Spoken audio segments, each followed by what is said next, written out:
Kaido was supposed to be that impenetrable wall, because we remember the Yonko, the four emperors.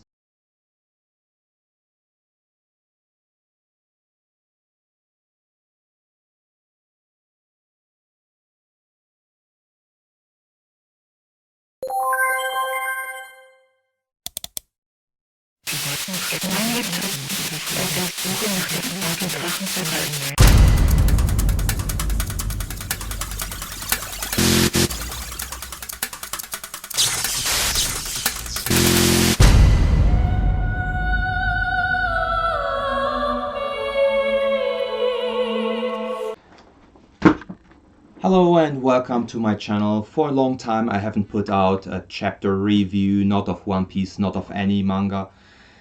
But with the release of the latest chapter, chapter 1050, and the seeming conclusion of the final battle, the finale of this super long mega arc, I kind of felt the need to go over a few points, a few things that I think need to be addressed, and to not be too disorientated for this video, I needed to take some notes to go over. So, first, I want to give my impressions on the last battle, on the last chapters, not just the last chapter, as this has been both, in my opinion, the best fight ever, and I'll explain later, but also the worst way for Luffy to win. And I said in a previous video that I was not really happy with the way Luffy's awakening of his devil fruit changed his fighting style and changed the tone of this more serious end point in the fight. Second, I want to give what I believe are the possible routes how the story can progress, not far into the future, but just how this arc, Wano Kuni, could possibly develop further, looking at what kind of loose story threads are still waving in the wind and are not addressed yet. And third, I want to throw in my 2 cents and say what I believe is the most likely route for this arc to end, and how I believe it will transition into future story. So in a sense, a prediction, a theory. So I think people who are into the One Piece online community probably are well aware of Morge, the YouTuber, a big channel. I love his videos, and I have to say I'm kinda on team the raid will fail. But at the same time,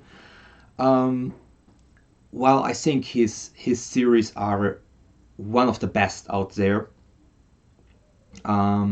great argumentation to, he has great choice of words to really make strong points for his arguments. But I think there are a few things that I see different, and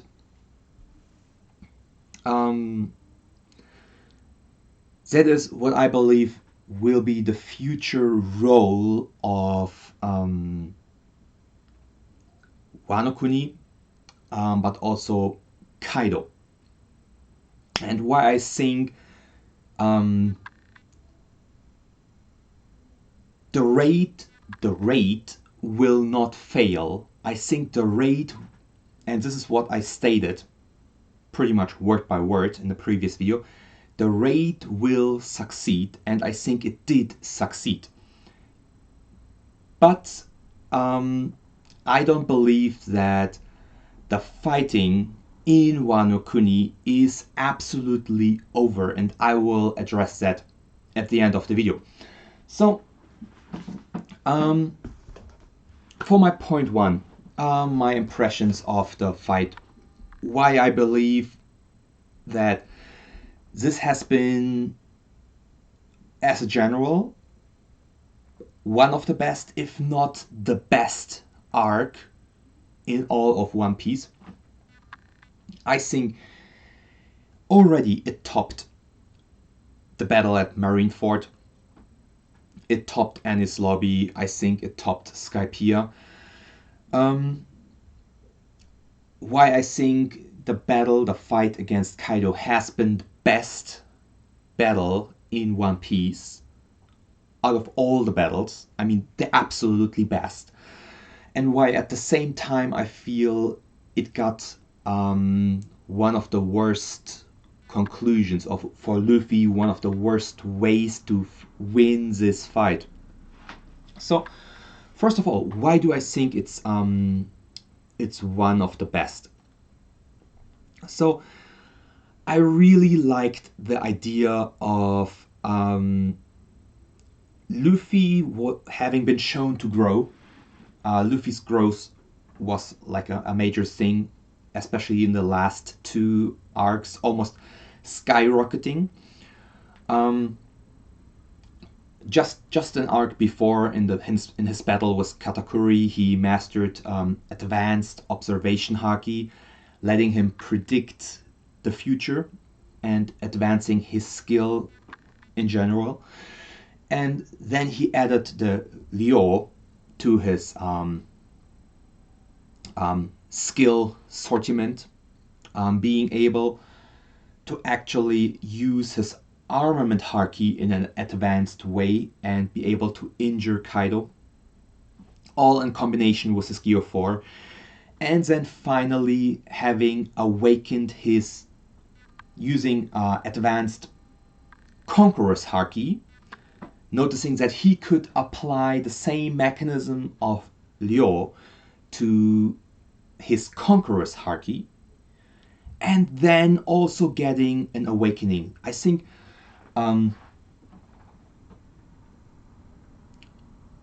that even though he was shown to grow, I think it was, how do I put it? I think Kaido was supposed to be that impenetrable wall, because we remember the Yonko, the 4 emperors, and Yonko, by the way, comes from the word yon, 4, so it means the 4 emperors. And the Yonko, the 4 emperors, have been always hyped since their introduction that they are the strongest. They are the rulers of the sea, and they each individually were portrayed as strong enough to reign in their territory, to be kinda untouchable by the Marines and by the world government. And that had been shown to be the case with Whitebeard alone clashing with the whole manpower, the Whitebeard pirates under Whitebeard, having been able to clash with the whole manpower of the Marines, being even aided by the Shichibukai, the 7 warlords. And it was clear, because people always have that power scaling discussion, is an emperor above admiral, or are the Shichibukai, the 7 warlords, are they close in level to admiral or emperor, the Yonko? And from a narrative perspective, it just makes sense that an emperor needs to be at least a bit above one admiral to pose such a threat that going all out for the Marines would not be impossible, but lead to such huge casualties that any other emperor could use that to devastate or completely obliterate the Marines. So this is what's kind of like portrayed as this scale, the power balance in the world of One Piece. And emperors are portrayed as being the single strongest individuals. And think what would be the consequence of Luffy growing so strong at any given point in the story, now or in the future. Doesn't matter. Luffy being so strong that he, in a clear fight, one-on-one, versus any Yonko, goes out as the winner. What would be the consequence? And the moment you answer that question, you come to the conclusion that there can't be much after that. That will be the final endpoint of the story. It will be really hard to introduce a more formidable, a more powerful foe, an adversary that again poses a threat to Luffy. So let's assume you pop a senzu bean, like Dragon Ball style, have Hey, Cell! Luffy regenerates Senzu bean! back to full power, No! his max, his absolute potential best, and then kind of like Son Goku style, like him popping a senzu bean for Cell, That's that good pop a senzu shit. bean for Kaido, have him also be at his best, his peak, so both completely fresh at their best, and have them battle it out. Let's assume, what would be the consequence of Luffy beating Kaido? It would mean that Luffy would be stronger than Kaido. It would mean Luffy would require a higher bounty than Kaido. Kaido being right now the person in the One Piece world with the person that's still alive with the highest known bounty in the world of One Piece. In consequence, Luffy would be the new person with the highest bounty in the world of One Piece. And Kaido's bounty being kinda close to Whitebeard and not far off from even Gold Roger. One might ask, would Luffy's bounty then be higher than Whitebeard's? Or even higher than Goldie Rogers? So you see where that leads. So I think Wano Kuni's purpose was a battle, an all-out battle against two emperors, against Kaido and Big Mom. They were supposed to lose. Whether or not we see a comeback of these two, I will address. But the purpose was to beat them. But I think it was never laid out to become a one-on-one defeat. I think this is what many fans see, that Luffy can match with Kaido, he can match with the other emperors, but he should not be at the exact level of them. He should not have surpassed them yet. So we have to look at the fight versus Kaido not just as a Luffy versus Kaido battle. We have to look at the fight as a total, starting with the moment Oden's retainers, the samurai, led by Kinemon, stormed stormed onto Kaido while he was giving his speech. All at once stabbed him and opened up the fight versus Kaido.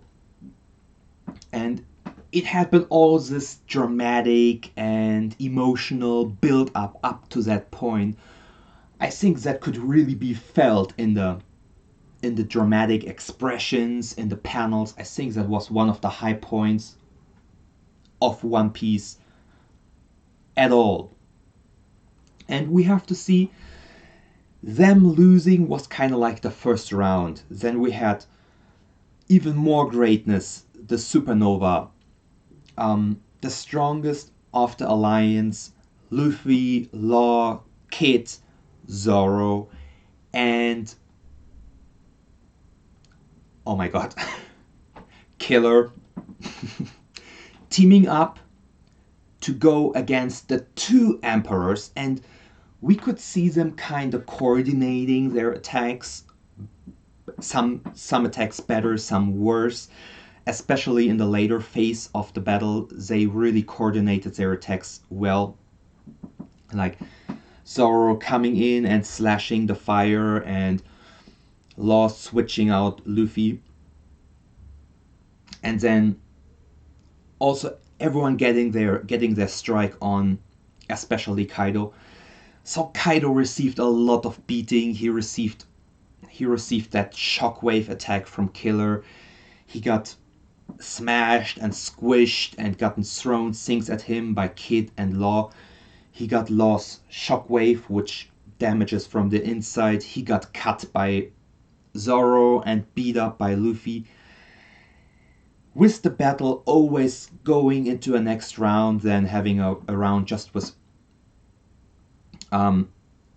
Zoro going against Kaido, even giving him a wound deep enough, severe enough, that according to Kaido would leave a scar.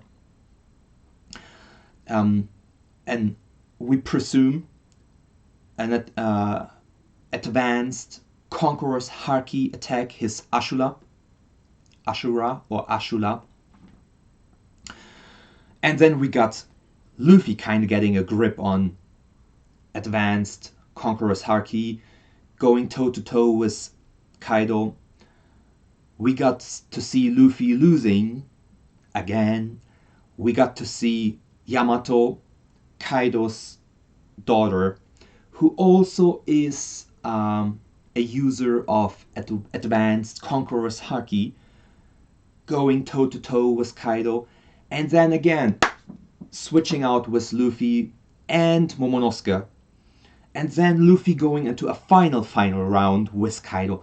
And it's this extended fight where we've seen more or less focus on the battle.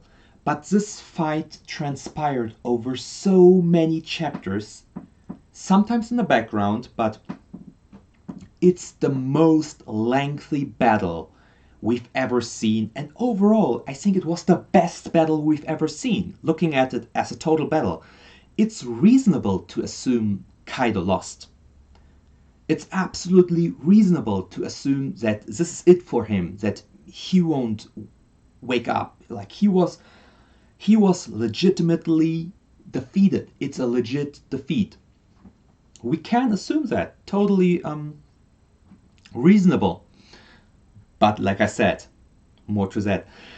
But I already said that I was not happy with the last part of the battle, specifically the part where Luffy got again another power-up. And I'm not against power-ups. I'm not even against the nature of his devil fruit not being a Gomu Gomu no Mi, a Gum Gum fruit. I think the devil fruit itself offers lots of creativity. It's just that we got so many power-ups in such a short time and quick succession in just a few arcs. It's like Oda is rushing the power-ups for Luffy a little bit. And especially the last one, I get it. He's supposed to be joy boy, a joyful person, a joyful personality that laughs even in the face of a severe opponent. But Luffy going into like hilarious like laugher, and each and every action of him resulted in some kind of like Looney Tune-esque cartoon action where he swings around Kaido and Kaido's eyes popping out like, yeah, I don't know, like 50s, 60s American cartoon things like Tom and Jerry or stuff like that. It's like, I get it, like Oda was having a bit fun with it and playing around with the art, and it was entertaining, but maybe I'm alone with that. I don't know, maybe I'm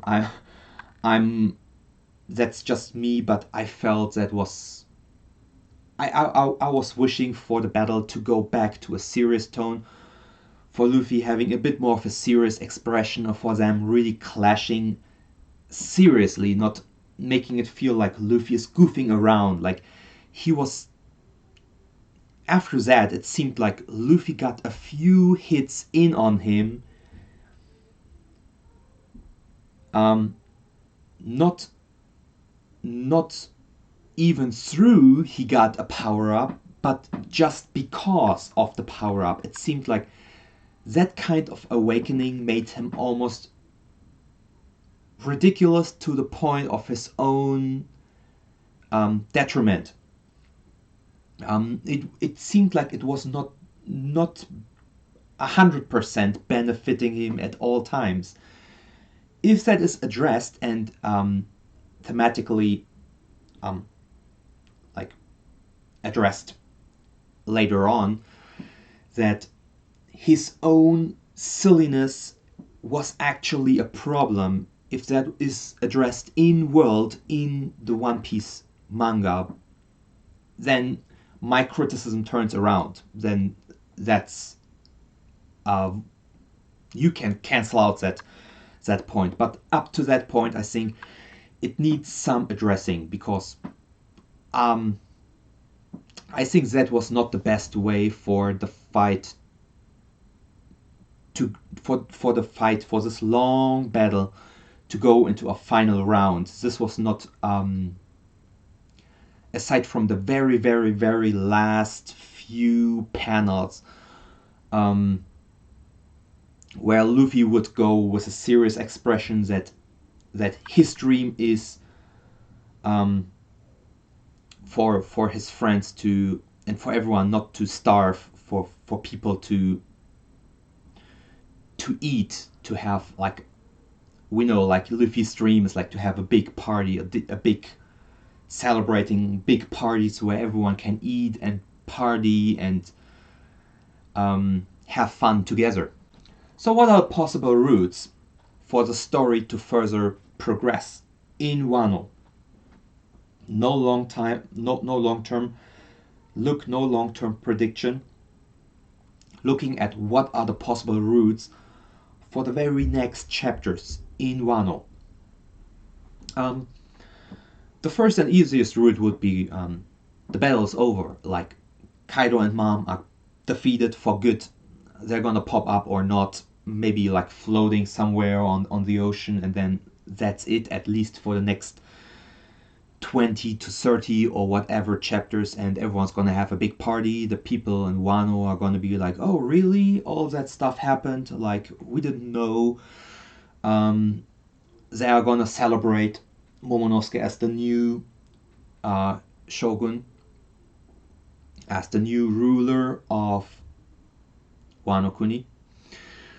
And that's it. It's a happy end. The Marines will be like, oh no,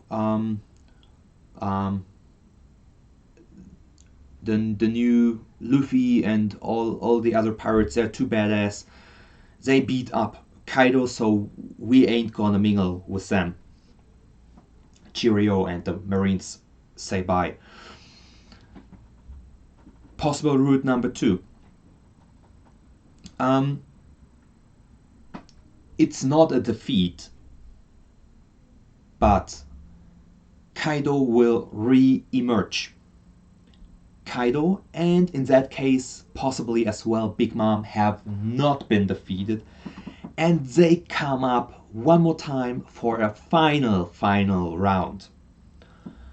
How good that would be and how well that is for the narrative, for the plot, to further extend the battle, because fans don't feel like this is a satisfying, definitive enough conclusion.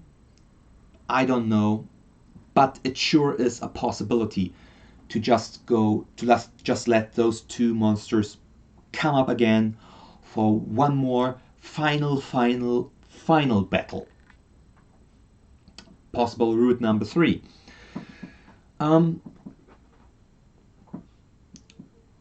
Regardless of whether we've seen everything of Kaido and Big Mom, we had a sub-threat that kind of built up to a parallel threat over the past chapters with CP0 and the Marines. And it could have been possible that their role was simply to be there as a justifier for recognizing the defeat of Kaido and Big Mom internationally by having them be observers.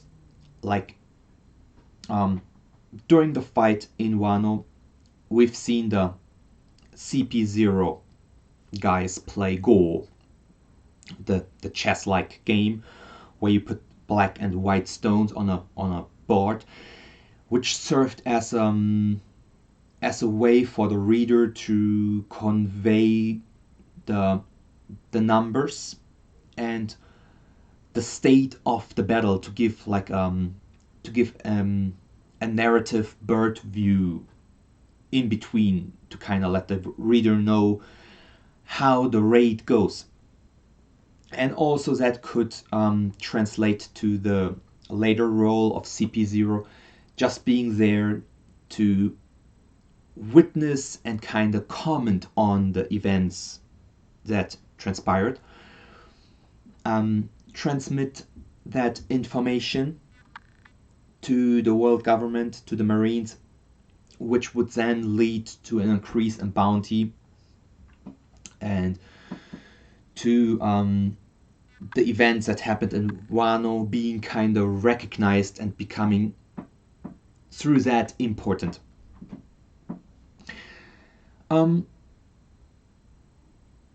But I think that would not be an outstanding route. That would not be an outstanding path for events to unfold, because that's what we've already seen.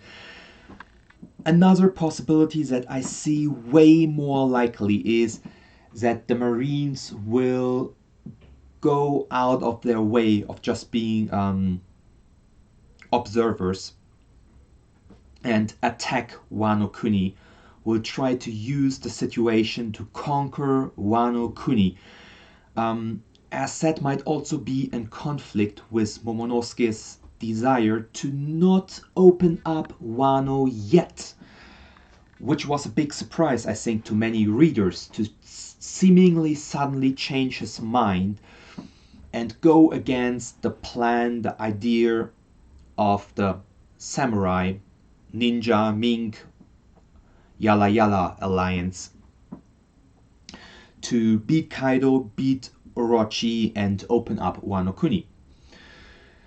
And it might not be necessary to have Kaido and Big Mom be the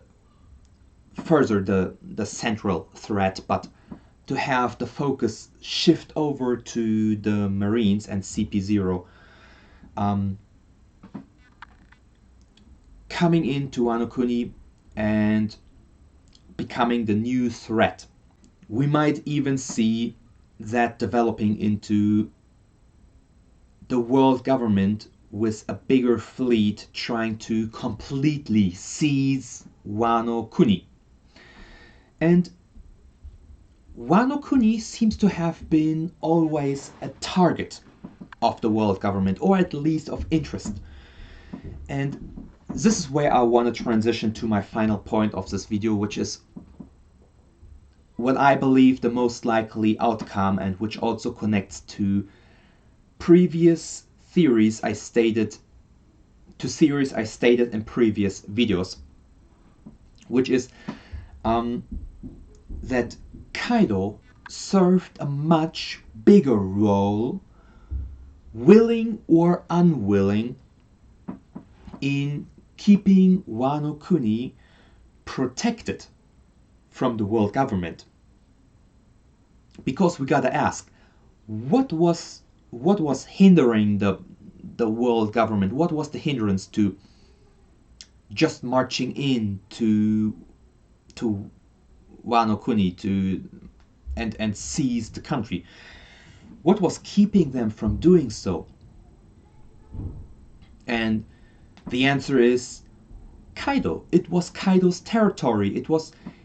Wouldn't it have been for Kaido being there, possibly the Marines and the world government would have seized Wano Kuni already. And it seems that Kaido was anticipating Joy Boy, and it seemed like he was almost testing Luffy to be Joy Boy, to be the one capable of defeating him, capable of surpassing him, surpassing Big Mom, Shanks, even Whitebeard, even Roger, being the one who can carry the next generation to surpass the previous generations and the current one. It seems that Kaido might actually, even though he wasn't morally good, that he still served a good or a better purpose ultimately. I think we're still about to get a real lengthy flashback of Kaido that really highlights his mindset and his ideas and his reasoning for being in Wano Kuni specifically.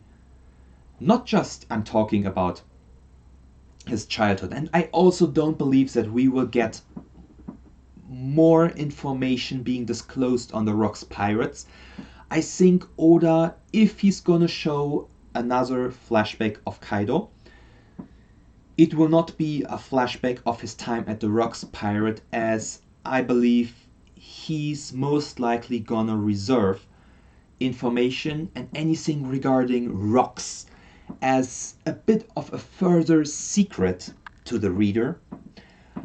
But if we get a flashback, it will be one about him coming to Wano Kuni and his reasoning for being there. And if that should be true,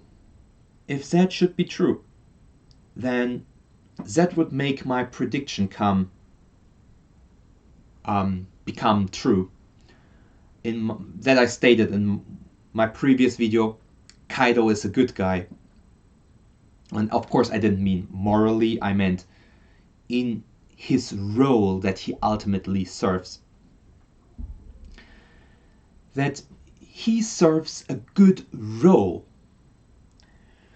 And what would in that circumstance be Kaido and possibly Big Mom's further role in the story?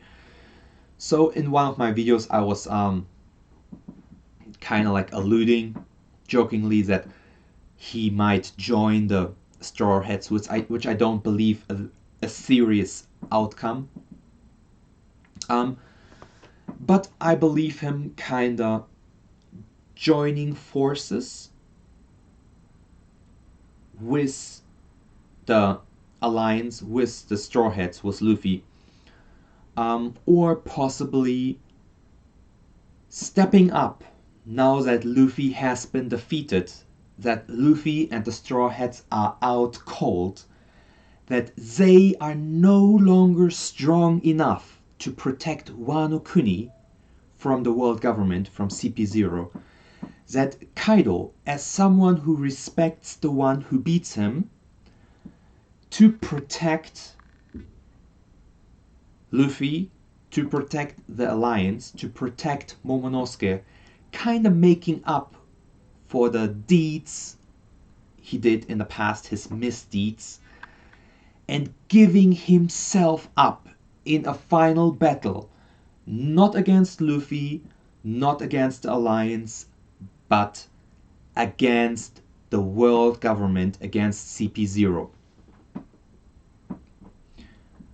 Another thing that some fans seem to hope for, or like a portion of the One Piece fan base, is Zoro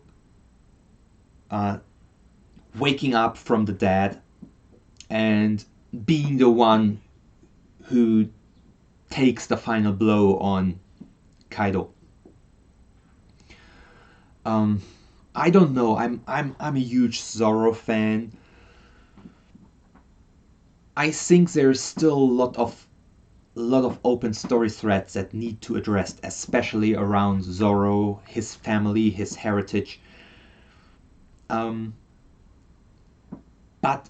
I don't see that coming yet. I think it's absolutely a possibility that Zoro still needs to slay a real dragon, and that possibly being Kaido. But I think that's not the most likely outcome that I see right now. Another role instead I see for Zoro, and that is something that I also stated in one of my previous videos, is that we have not seen everything from Orochi, and that we might possibly see Orochi going into a final round and Zoro being the one to finally take down Orochi, who in some sense is more even so the symbol of oppression.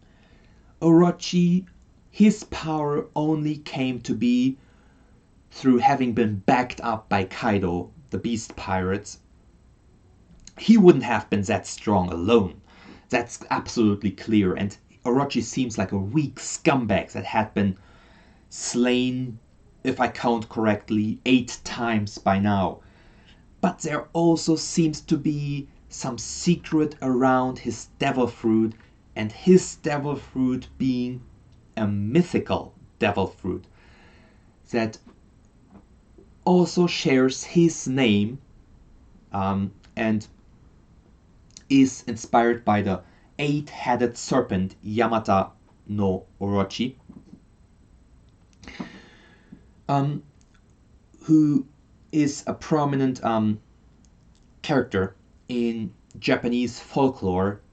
The 8-headed serpent Orochi, who took young woman hostage and was about to eat the 8th daughter, who ate 7 daughters of a family and was about to devour the 8th daughter of that family, who was then made drunk by a special sake and slain by the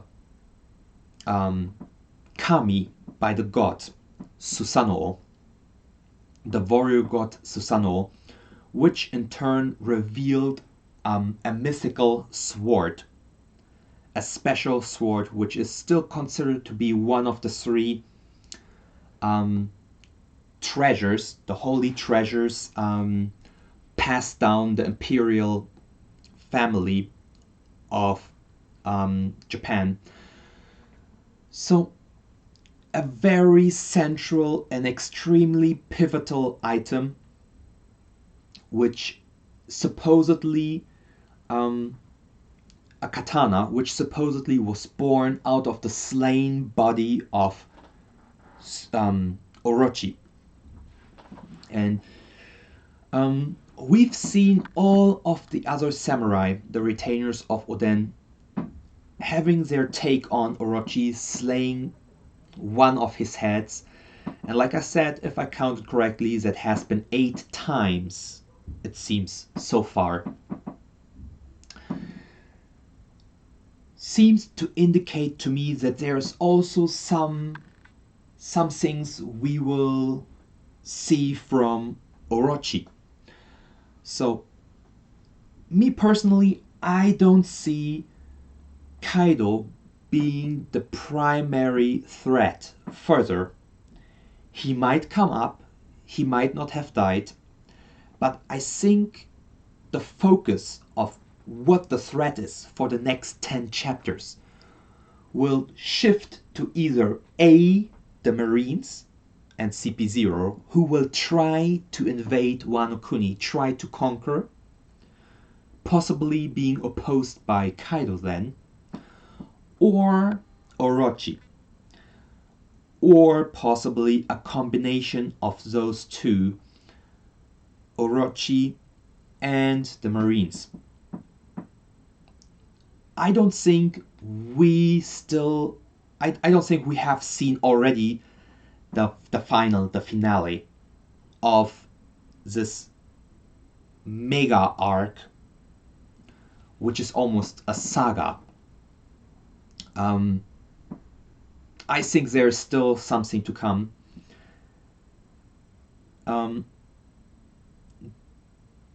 But the raid has succeeded. It already has succeeded. The raid has succeeded. But that does not mean that the fighting is over. Thank you for tuning in, and I hope you enjoyed this. This has become a really long video. I think longer than my usual chapter reviews, but this has not been a review of just a single chapter, but this has been a review of all of the last chapters and the battle against Kaido in general. So I hope you enjoyed this lengthy video, me talking a lot and maybe giving a new input into the community. I was a bit lazy recently. I hope to be more on point and give out weekly reviews and my points to current developments in the story. So, thank you very much for tuning in. Have a nice day. Goodbye, and I hope to see you again. If you liked it, give a like. And if you want to subscribe. Thank you very much. Bye.